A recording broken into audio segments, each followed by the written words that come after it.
বেহাল রাস্তা, নিকাশিও বেহাল, জোড়া দুর্ভোগে স্থানীয়দের চরম ভোগান্তি। গন্ডগ্রাম নয়, এ ছবি শহরের বিধাননগর পুরো এলাকায়। দেখুন।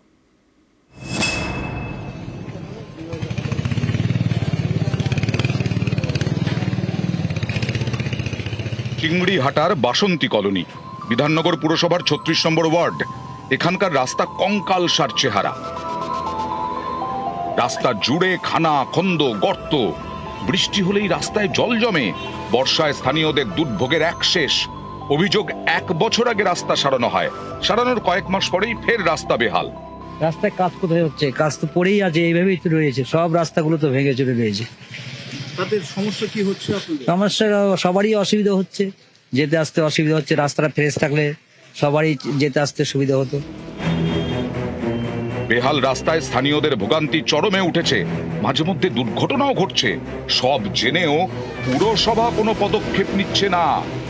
কি বলবো, আমরা আর এইভাবেই চলতে হচ্ছে।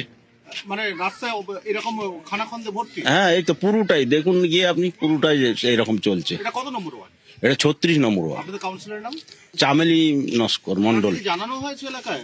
উনি তো মাঝে মধ্যেই যাওয়া আসা করেন এটা দিয়ে। কিছু বলেন না? উনি দেখে চলে যায়, হবে বলছে হবে। শুধু রাস্তা নয়, নিকাশি নিয়েও বিস্তর সমস্যা বিধাননগরের ৩৬ নম্বর ওয়ার্ডে। নিয়মিত ড্রেন সাফ করা হয় না বলে অভিযোগ করছেন স্থানীয়রা। ড্রেন পরিষ্কার হচ্ছে কোনো রকম, আর জঘন্য বলতে ড্রেনটা এখন ওই প্লাস্টিক, ওই উপর দিয়ে প্লাস্টিকটা তুলে নিল, ব্যাস হয়ে গেল।